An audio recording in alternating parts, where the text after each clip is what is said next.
Hey guys, I have something really special today. I get to share my entire professional process for a real hired character art project. This is a contract that I am working on currently. So let's walk through an entire design and painting process, but let's really talk about those professional things like how to follow a brief, how to make your character fit within an existing game world, and just how to serve project needs, how to keep your client happy so that they come back. This is how careers are made. So come to work with me for a day, pick up some professional process tips, and watch a cool painting take shape. The project is called Wild Imaginary West, and you'll see why. It's incredibly cool.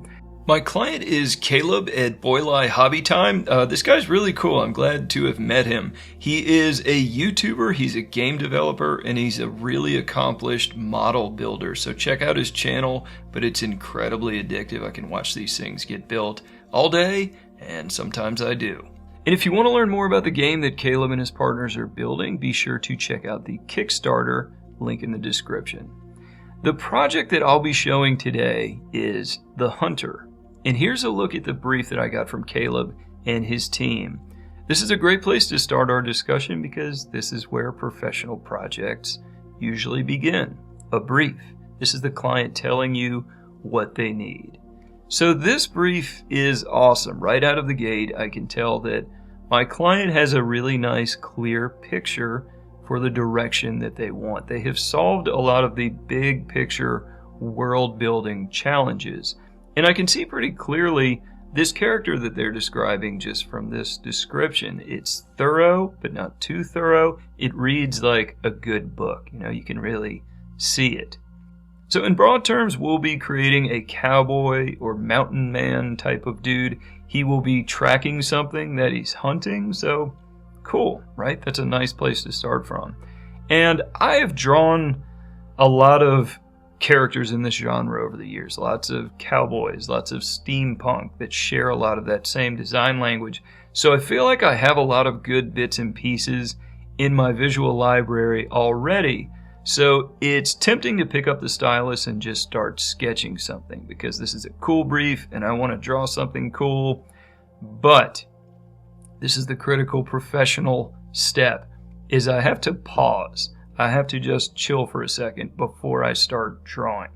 We stop and we go read and research and fill up our visual library with more better stuff. Here's what I mean. Instead of just charging out and drawing what immediately comes to mind as a character design, I find that almost always ends up being sort of generic. I draw something that I saw somewhere, but it's the same thing people have seen before. If I take a second and I go trolling on Pinterest or ArtStation or anywhere where cool images live, I'll find some little detail for this guy's leather jacket or some cool belt buckle detail, some bit of gadgetry for this backpack he has on his back. And I'll file away those little bits and pieces.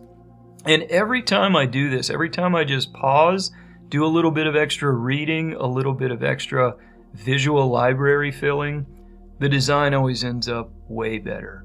So here's the design that we ended up with.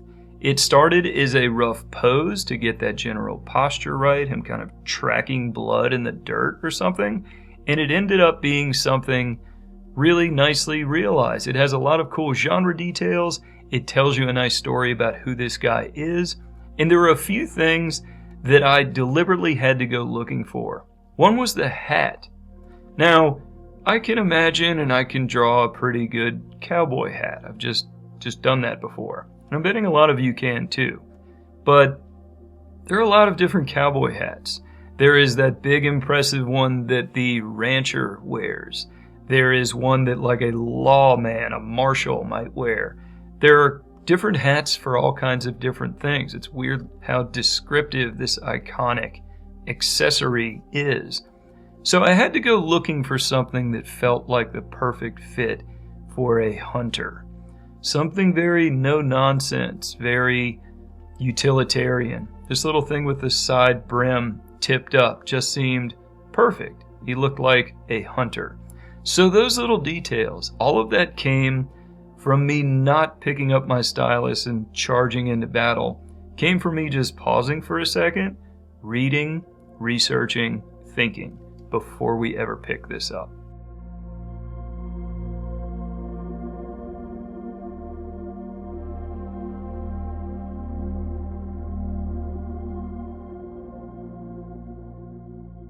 Let's talk about one of my favorite other professional distinctions, which is the 80-20 rule.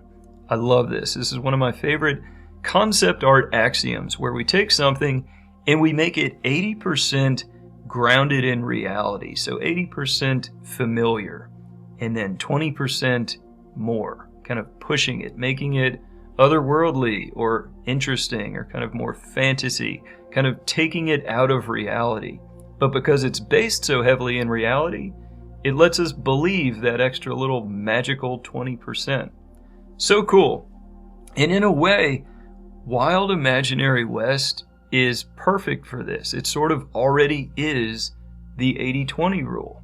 It's 80% grounded in that familiar Western vibe, right? We get that. We can already assume so many things about the story that we just sort of get for free. We don't have to spell it out for our audience. It's the Old West. You know, there are going to be shootouts and train heists and bank robberies and all kinds of that fun stuff. But there's 20%. There are monsters in this world that Caleb and his team are building. There's cool steampunk tech. It's sort of this alternate reality bit of extra interesting stuff that just makes this more than it would have been otherwise. So this is a great opportunity to take all of this familiar stuff, my basic cowboy mountain man dude, but then add those extra bits on to make it into something original and special, something that'll really draw the viewer in.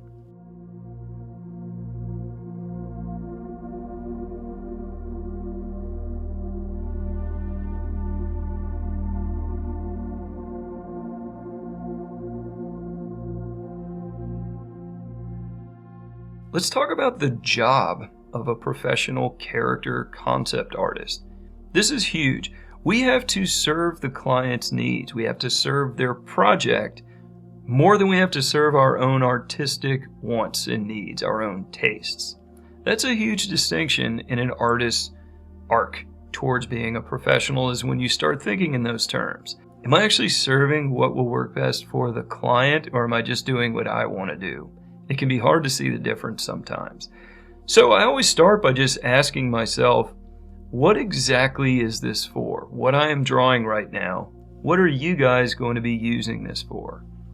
Sometimes it's just visual development, it's world building, it's ideas, it's concept art.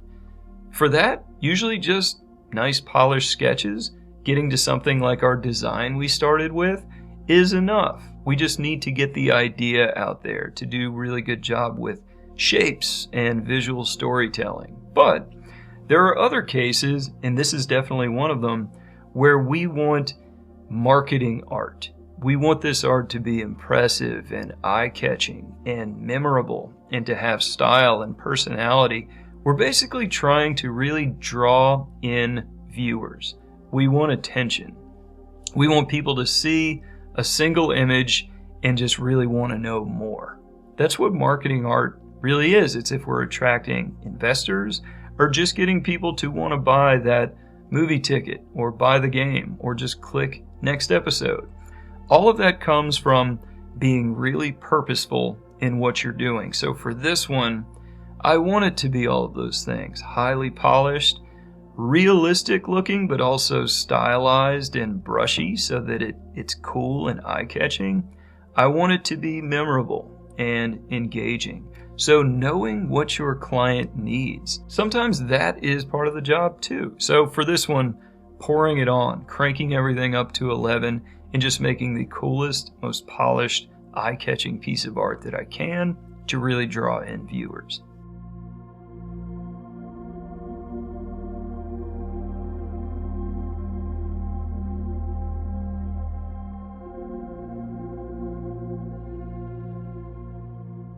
Let's talk about my favorite, greatest challenge in art, which is the human factor.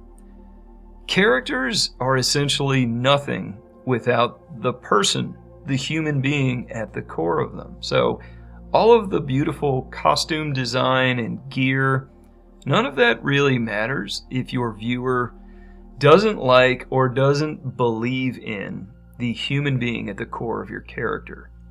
And this is really hard, right? I think humans drawing and painting people well is the most challenging thing you can tackle in art. In fact, I sort of lump all of my professional experience, the knowledge I've hoarded over the years, into two main pillars: concept art and drawing and painting people. And this is this really fun intersection of both of them. But here's the thing is, if people can't get past the human, they won't really care about anything else.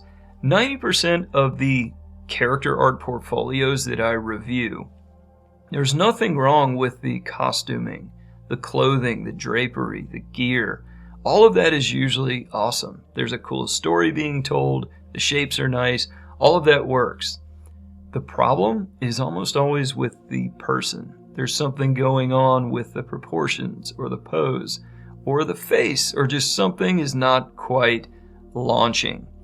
If we can't do that, all the beautiful costume design in the world won't matter, because people engage with people in a character painting. They want to see those human parts, and they need to buy into that in order to jump on board with the broader story.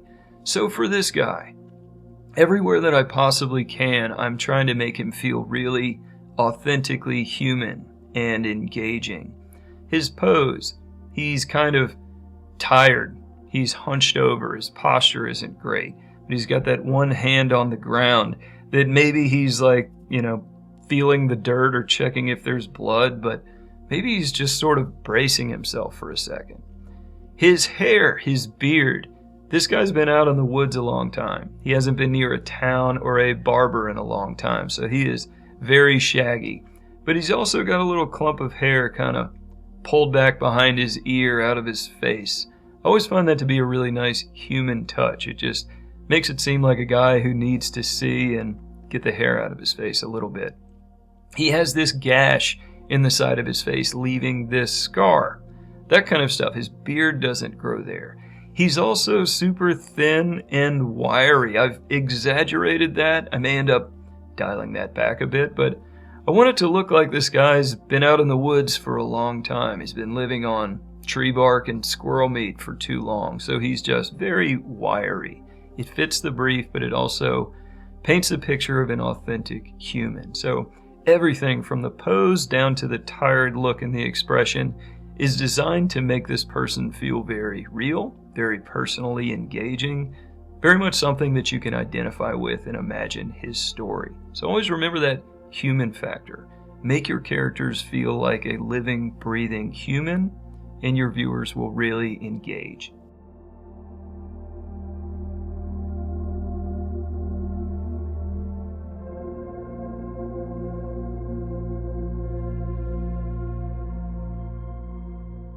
Let's talk about story. That's what all concept artists are doing, right? Is telling a visual story. So for this one, a lot of that is wrapped up with that human factor in a character. Those human stories that our viewers want to know. So again, the scar on his face that left that bald patch on his beard. Something happened there. He was attacked. He was in a battle. We can kind of infer little details about his backstory. He's got this cool claw hanging from his necklace. I think it's a bear claw, but honestly, I don't really know, and I know there are monsters in Wild Imaginary West, so it could be something else. Little details like the little braided ornament on his sleeve, the feather in his hat, little leather work details, buckles, bits of tech on his back.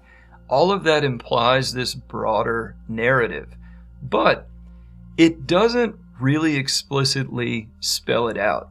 And that's the key. We always want to suggest, to give our viewer a trail of breadcrumbs, some dots to connect, so that they step into our world and engage their own imagination to kind of complete the picture.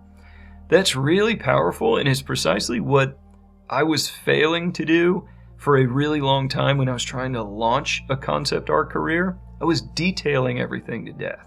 I was making my stories way too narrative, way too on the nose, just here is what happened. We can't do that.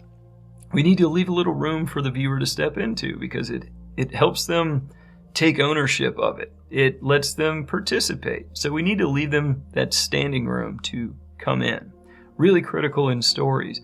We want to suggest, but not completely beat them over the head with a narrative. We want to let them play a role.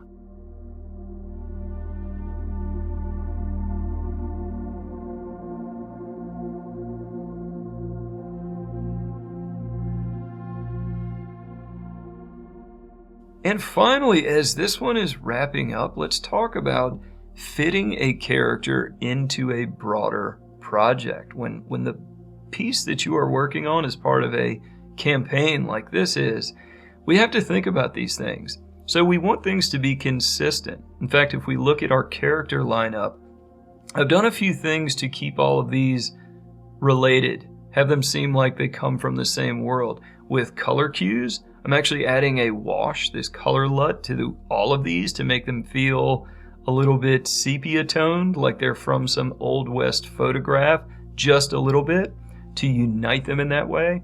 Also just with the color choices and design elements I'm using, little bits of leather work or fabric color or bits of tech, belt buckles, boots.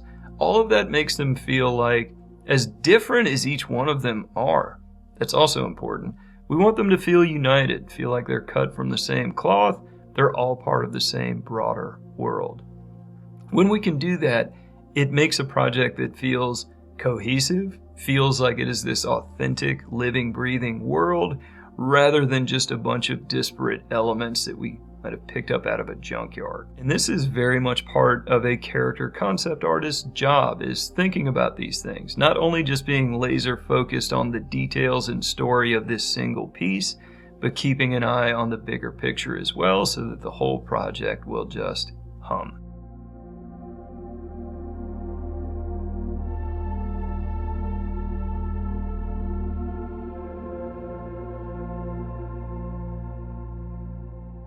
One last pro tip I'll leave you with is whenever you feel like you are done with a project, leave it alone for 24 hours and come back and give it one more look.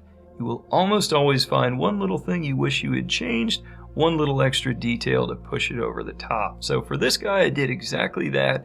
I dialed in some of the skinny proportions, I did a little extra leather work, and I think I'm ready to call this one done.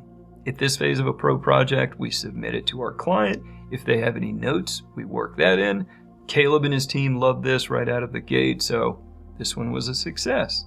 I hope you enjoyed this, guys. This was a super fun series of characters to work on. The game is going to be awesome, so again, I would tell everybody to go check out that Kickstarter page and follow the news as this one continues to develop. Thanks for checking this out. I hope it was useful. I'll be back soon, but in the meantime, good luck with your artwork.